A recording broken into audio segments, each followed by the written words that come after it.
नमस्कार दोस्तों, हमारे YouTube channel brothers education hub में आपका हार्दिक स्वागत है। तो आज पढ़ेंगे हम व्यंजन वर्ण।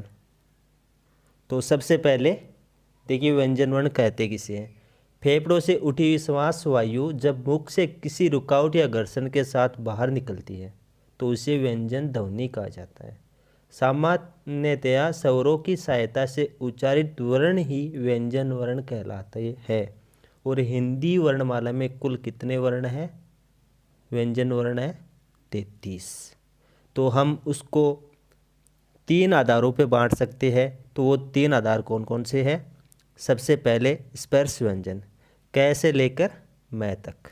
तो सबसे पहले देखिए दोस्तों, स्पर्श व्यंजन कहते किसे हैं? जिन व्यंजन वर्णों के उच्चारण में श्वास वायु मुख के किसी अवयव को स्पर्श करके मुख से बाहर निकलती है उन्हें स्पर्श व्यंजन कहा जाता है।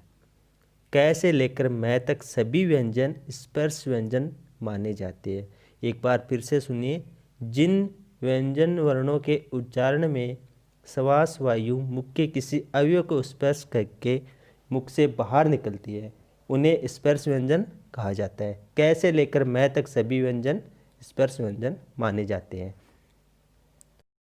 क से लेकर मैं तक, क से लेकर मैं तक जितने भी व्यंजन वर्ण आते हैं वह स्पर्श व्यंजन में आते हैं। तो उसके बाद में कौन सा है? अंतस्थ व्यंजन। तो सबसे पहले अंतस्थ व्यंजन किसे कहा जाता है?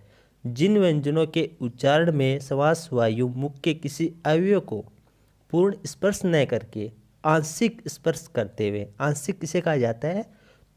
बहुत कम, थोड़ा सा, और क्या होता है मुख से बाहर निकल जाता है, उन्हें अंतस्थ व्यंजन कहा जाता है। अंतस्थ व्यंजन को अर्ध स्वर भी कहते हैं क्योंकि यह पूर्ण स्पर्श नहीं करते हैं। तो अंतस्थ वर्ण कौन कौन से हैं? ये, रे, ले और वे। कौन कौन से? ये, रे, ले, वे। उसके बाद में देखिए कौन सा आएगा? उसम व्यंजन। उसम व्यंजन किसे कहा जाता है? रगड़ या घर्षण से उत्पन्न उसम वायु द्वारा उच्चारित वर्ण ही उसम वर्ण कहते हैं। यानी जब हम किसी व्यंजन का उच्चारण करते हैं तो रगड़ या घर्षण उत्पन्न होता है, यानी उच्चारण में रगड़ या घर्षण जैसा हमें फील होता है, महसूस होता है, तो वह कौन सा होगा? उसम वर्ण होगा। उसम वर्ण कौन कौन से हैं? स से लेकर है तक, स से लेकर है तक, से और है। तो दोस्तों ये 3 प्रकार हमने पढ़ लिए। उसके बाद में हम संयुक्त व्यंजन के बारे में भी पढ़ेंगे। तो संयुक्त व्यंजन देखिए, क्षे, त्रे, गे और सरे। क्षे, त्रे, गे और सरे। तो सबसे पहले क्षय के बारे में देखिए। क्षय का निर्माण कैसे होता है?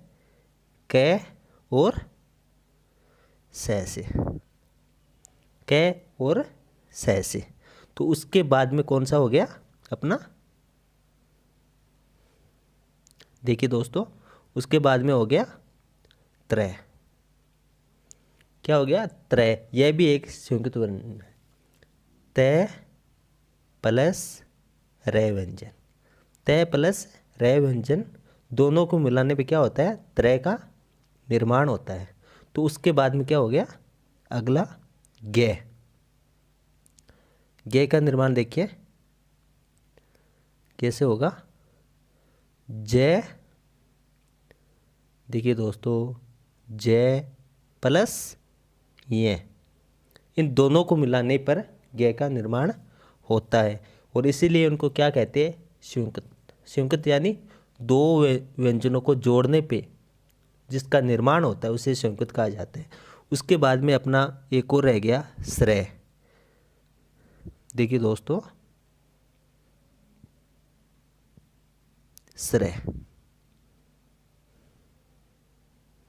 श्रेय का निर्माण होता है से प्लस रे से, से प्लस रे से। तो एक बार फिर से बता देता हूँ आपको, व्यंजन वर्ण 3 प्रकार का होता है। कौन कौन से? स्पर्श व्यंजन, अंतस्थ व्यंजन और उसम व्यंजन। कौन कौन सा?